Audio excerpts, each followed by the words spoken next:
ಅರೆ ಕಡಿಮೆ ಹಾಕು ಆದ್ರೆ ಅಸ್ಲಿ ಹಾಕು. MDH ಕಾಶ್ಮೀರಿ ಕೆಂಪು ಮೆಣಸಿನ ಪೌಡರ್.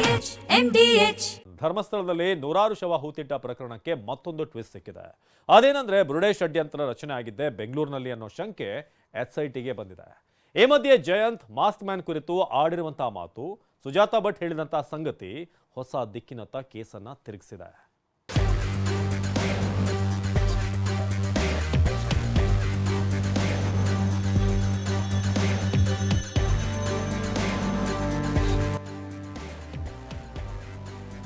ಮಾಸ್ಕ್ ಮ್ಯಾನ್ ಮಟ್ಟಣ್ಣನವರಿಗೆ ತೋರಿಸಿದ್ದ ಜಾಗ ಬೇರೆ, SITಗೆ ತೋರಿಸಿದ್ದ ಬೇರೆ.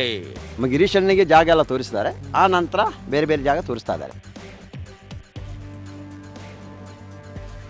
ಮಾಸ್ಕ್ ಮ್ಯಾನ್ ಚಿನ್ನಯ್ಯಗೆ ಮಾರಿ ಹಬ್ಬ ಕಾದಿದೆ ಎಂದ ಜಯಂತ್.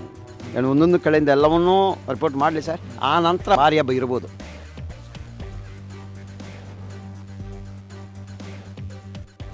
ಮಾರಿ ಹಬ್ಬ, ಮಾಸ್ಕ್ ಮ್ಯಾನ್ ಚಿನ್ನಯ್ಯನಿಗೆ ಮಾರಿ ಹಬ್ಬ ಕಾದಿದೆ ಅಂತ ಸಾಮಾಜಿಕ ಕಾರ್ಯಕರ್ತ ಜಯಂತ ಹೇಳ್ತಿದ್ದಾರೆ.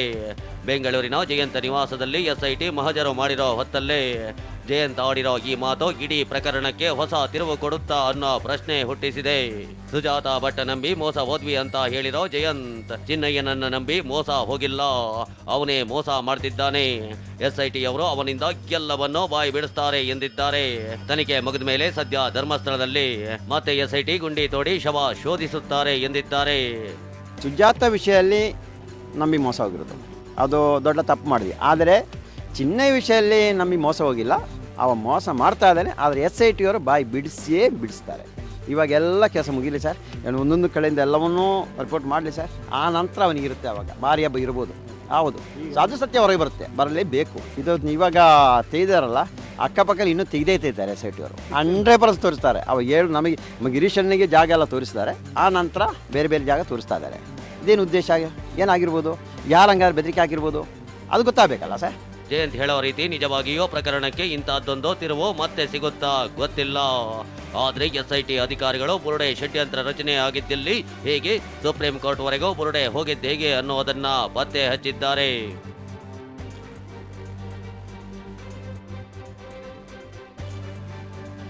ಬುರುಡೆ ಷಡ್ಯಂತ್ರ ರಚನೆಯಾಗಿದ್ದೆ ಬೆಂಗಳೂರಿನಲ್ಲಿ.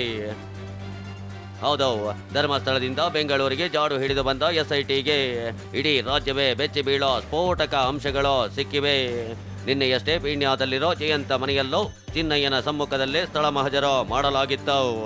ಇದಾದ ಬಳಿಕ ರಾತ್ರಿ 2 ಗಂಟೆ ಸುಮಾರಿಗೆ SIT ಅಧಿಕಾರಿಗಳು ಸೀದಾ ತೆರಳಿದ್ದು ಬೆಂಗಳೂರಿನ ವಿದ್ಯಾರಣ್ಯಪುರದ BK ಬಡಾವಣೆಯಲ್ಲಿರೋ ಸರ್ವಿಸ್ ಅಪಾರ್ಟ್ಮೆಂಟ್ಗೆ. ಅದ್ಯಾಕೆ ಅನ್ನೋದೇ ರೋಚಕ ಸಂಗತಿ.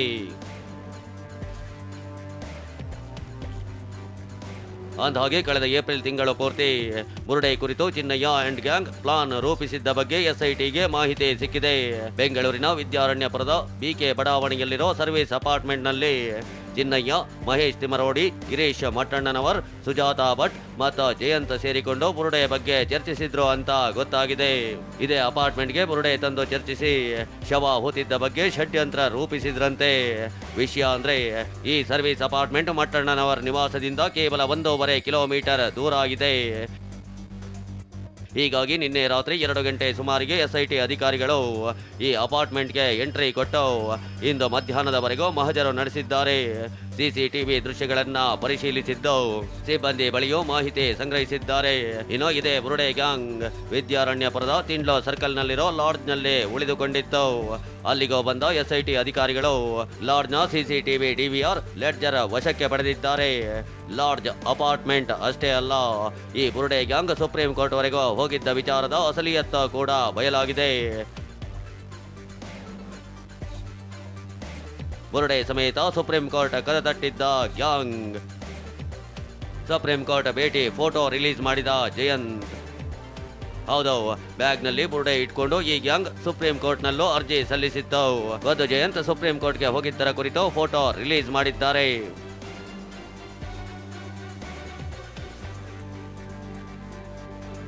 ಸುಪ್ರೀಂ ಕೋರ್ಟ್ ಮೂಲಕ ಶವ ಹೂತ ಕೇಸ್ನ ತನಿಖೆಗೆ ಆದೇಶ ತರಲು ಪ್ಲಾನ್ ಮಾಡಿದ್ದ ಗ್ಯಾಂಗ್ ಹಿರಿಯ ವಕೀಲ ಧನಂಜಯ್ ಮೂಲಕ ಸುಪ್ರೀಂ ಕೋರ್ಟ್ಗೆ ಅರ್ಜಿ ಸಲ್ಲಿಸಿದ್ರು. ಸುಪ್ರೀಂ ಕೋರ್ಟ್ನಲ್ಲಿ ಅರ್ಜಿ ವಿಚಾರಣೆ ಡೇಟ್ ಸಿಕ್ಕ ಹಿನ್ನೆಲೆಯಲ್ಲಿ ಬುರುಡೆ ಸಮೇತ ಈ ಗ್ಯಾಂಗ್ ದೆಹಲಿಗೆ ಪ್ರಯಾಣ ಮಾಡಿತ್ತು. ಗಿರೀಶ ಮಟ್ಟಣ್ಣನವರ್, ಜಯಂತ್, ಸುಜಾತಾ ಭಟ್, ಚಿನ್ನಯ್ಯ ಬೆಂಗಳೂರಿನಿಂದ ಕಾರಿನಲ್ಲೇ ಬುರುಡೆ ಹಿಡಿದುಕೊಂಡು ದೆಹಲಿಗೆ ಹೋಗಿದ್ರು. ಸುಪ್ರೀಂ ಕೋರ್ಟ್ಗೆ ಬುರುಡೆ ಮತ್ತು ಫೋಟೋ ಸಹಿತ ಹಲವು ದಾಖಲೆ ಸಲ್ಲಿಸಿದ್ರು. ಅರ್ಜಿ ತಿರಸ್ಕರಿಸಿದ್ದ ಸುಪ್ರೀಂ ಕೋರ್ಟ್ ಸ್ಥಳೀಯ ಪೊಲೀಸ್ ಠಾಣೆಗೆ ದೂರು ನೀಡಲು ಸೂಚಿಸಿತ್ತು. ಬಳಿಕ ಹೈಕೋರ್ಟ್ ಮೆಟ್ಟಿಲೇರಿ ಮಂಗಳೂರು ಕೋರ್ಟ್ ಮೂಲಕ ಸಾಕ್ಷ್ಯ ಸಂರಕ್ಷಣಾ ಕಾಯ್ದೆ ಅಡಿ ಮಾಸ್ಕ್ ಮ್ಯಾನ್ ಚಿನ್ನಯ್ಯಗೆ ರಕ್ಷಣೆ ಪಡೆದುಕೊಳ್ಳಲಾಗಿತ್ತು. ಬಳಿಕ ಧರ್ಮಸ್ಥಳ ಪೊಲೀಸ್ ಠಾಣೆಗೆ ಬುರುಡೆ ಗ್ಯಾಂಗ್ ದೂರು ನೀಡಿತ್ತು. ಇನ್ನೊಂದೆಡೆ ಎಸ್ಐಟಿ ರಚನೆಗೆ ಸರ್ಕಾರಕ್ಕೆ ಪ್ರಭಾವಿಗಳು ಮತ್ತು ಎಡಪಂಥೀಯರಿಂದ ಒತ್ತಡ ಹಾಕಿಸಿದ್ರು. ಇನ್ನು ದೆಹಲಿಗೆ ಹೋಗಿದ್ದರ ಬಗ್ಗೆ ಮಾತನಾಡಿರುವ ಜಯಂತ್, ಬುರುಡೆ ತೆಗೆದುಕೊಂಡು ಹೋಗಿದ್ದ ನಿಜ ಎಂದಿದ್ದಾರೆ. ಆದರೆ ಸುಜಾತಾ ಭಟ್ ಮಾತ್ರ ಬುರುಡೆ ಬಗ್ಗೆ ನನಗೇನೋ ಗೊತ್ತಿಲ್ಲ ಎಂದಿದ್ದಾರೆ. ಏಪ್ರಿಲ್ ತಿಂಗಳಲ್ಲಿ ನನಗೆ ಅವನ್ನ ಕರ್ಕೊಂಡು ಬನ್ನಿ ಅಂತ ಹೇಳೋ ಸ್ಯಾಟಲೈಟ್ ಬಸ್ನ ಅಲ್ಲಿಂದ ಕರ್ಕೊಂಡು ವಕೀಲ ಹತ್ರ ಬಿಟ್ಟರು. ಯಾರು ಸರ್ ಕರ್ಕೊಂಡು ಗಿರೀಶ್ ಮಠನವರು ಹೇಳಿದ್ರು ಕರ್ಕೊಂಡು ಬನ್ನಿ ವಕೀಲ ಹತ್ರ ಬಿಡಿ ಅಂತ. ವಕೀಲ ಹತ್ರ ಕರ್ಕೊಂಡು ಬಿಟ್ಟೆ ಸರ್. ನಿಮ್ಮ ಮನೆಗೆ ಬರುವಂಥ ಟೈಮಲ್ಲಿ ಚಿನ್ನಯ್ಯನ ಹತ್ರ ಆ ಬುರುಡೆ ಇತ್ತ? ಇಲ್ಲ, ಅವ 2-3 ಸಾರಿ ಬರುವಾಗ ಡೆಲ್ಲಿ ಹೋಗಬೇಕಿತ್ತು, ಆವ ತಂದಿದ್ದ. ಹೌದು. ಈಗ ಬುರುಡೆ ಎಲ್ಲೆಲ್ಲೇ ಸುತ್ತಾಡಿದೆ ನಿಮ್ಮ ಜೊತೆ? ಇಲ್ಲ, ಎಲ್ಲೂ ಸುತ್ತಾಡಿಲ್ಲ.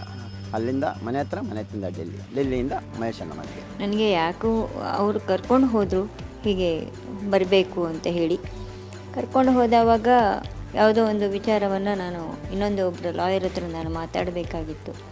ಹಾಗಾಗಿ ಅವರ ಜೊತೆಗೆ ನಾನು ಹೋಗಿದ್ದೆ. ಅವನು ಬುರುಡೆ ವ್ಯಕ್ತಿ ಅಂತ ನನಗೂ ಗೊತ್ತಿಲ್ಲ. ಮತ್ತು ಅವರದ್ದೆಲ್ಲ ಗಿರೀಶ್ ಮಠಣ್ಣ ಆಗಿರಲಿ, ಅವರೆಲ್ಲ ಯಾರು ಏನು ಅವರು ಗೊತ್ತು ನನಗೆ. ಅವ್ರು ಏನು ಅಂತ ಚೆನ್ನಾಗಿ ಗೊತ್ತು. ಆದರೆ ಬುರುಡೆದ್ದು ನನಗೆ ವಿಚಾರ ಮಾತ್ರ ನನಗೆ ಗೊತ್ತಿಲ್ಲ.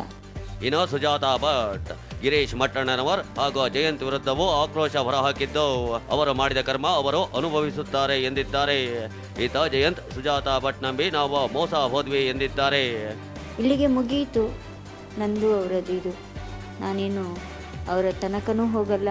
ಅವ್ರು ಏನೇನು ಹೇಳಿದಾರೋ ಅವರಿಗೆ ಬಿಟ್ಟಿರೋದು, ನಾನೇನು ಹೇಳಿದ್ದೀನೋ ನನಗೆ ಬಿಟ್ಟಿರೋದು. ಅವರವರು ಮಾಡಿದ ಕರ್ಮ ಅವರವರು ಅನುಭವಿಸ್ತಾರೆ. ಸುಜಾತ ವಿಷಯದಲ್ಲಿ ನಂಬಿ ಮೋಸ ಹೋಗಿರೋದು, ಅದು ದೊಡ್ಡ ತಪ್ಪು ಮಾಡಿದೆ. ಆದರೆ ಸುಜಾತಾ ಭಟ್ ಅವರು ಉಲ್ಟಾ ಹೇಳಿಕೆ ಕೊಟ್ಟಿದ್ದಾರಲ್ಲ, ನನ್ನನ್ನು ಒತ್ತಾಯಪೂರ್ವಕವಾಗಿ ಹೇಳಿಸಿದ್ರು, ಅವರವರು ಮಾಡಿದ ಕರ್ಮವನ್ನು ಅವರವರು ಅನುಭವಿಸ್ತಾರೆ ಅಂತ ತಮ್ಮ ಹೆಸರನ್ನು ಮತ್ತು ಗಿರೀಶ್ ಮಠನ್ ಅವರ ಹೆಸರನ್ನು ಹೇಳಿ 100% ನೋಡಿ, ಪ್ರಕೃತಿಯಲ್ಲಿ ನಿಂತಿದೆ. ಮರ ಬಿದ್ದು ಸಾಯಿಲಿ, ನಾನು ಹಾವು ಕಚ್ಚಿ ಸಾಯಿಲಿ ಅಂತ ಕೆಲಸ ಹಿಂದೆ ಮಾಡಿಲ್ಲ ಅಂತ ನಾನು ಹೇಳ್ತೀನಿ. ಆ ದೇವರವ್ರಿಗೆ ಅದನ್ನು ಕೊಡಲಿ, ನಾನು ಅಂಥ ಕೆಲಸಕ್ಕೆ ಹೋಗಿಲ್ಲ. ನೋಡಿದ್ರಲ್ಲ, ಮೊದಲು ಒಟ್ಟಿಗೆ ಇರ್ತಿದ್ದವರು ಈಗ ಒಬ್ಬರಿಗೊಬ್ಬರು ಆರೋಪ ಪ್ರತ್ಯಾರೋಪದಲ್ಲಿ ತೊಡಗಿದ್ದಾರೆ. ಸದ್ಯ ಮಾಸ್ಕ್ ಮ್ಯಾನ್ ಚಿನ್ನಯ್ಯನ ಕಸ್ಟಡಿ ಅವಧಿ ನಾಳೆಗೆ ಅಂತ್ಯವಾಗಲಿದ್ದು, ಹೀಗಾಗಿ ಎಸ್ಐಟಿ ಅಧಿಕಾರಿಗಳು ಬೆಂಗಳೂರಿನಿಂದ ವಾಪಸ್ ಬೆಳ್ತಂಗಡಿಗೆ ಕರೆದೊಯ್ದಿದ್ದಾರೆ. ನಾಳೆ ಬಳಿಕ ಈ ಬುರುಡೆ ಕೇಸ್ನಲ್ಲಿ ಮತ್ಯಾವ ಸ್ಫೋಟಕ ಸಂಗತಿಗಳು ಹೊರಬೀಳುತ್ತೆ ಅನ್ನೋದೇ ಸದ್ಯದ ಕುತೂಹಲ.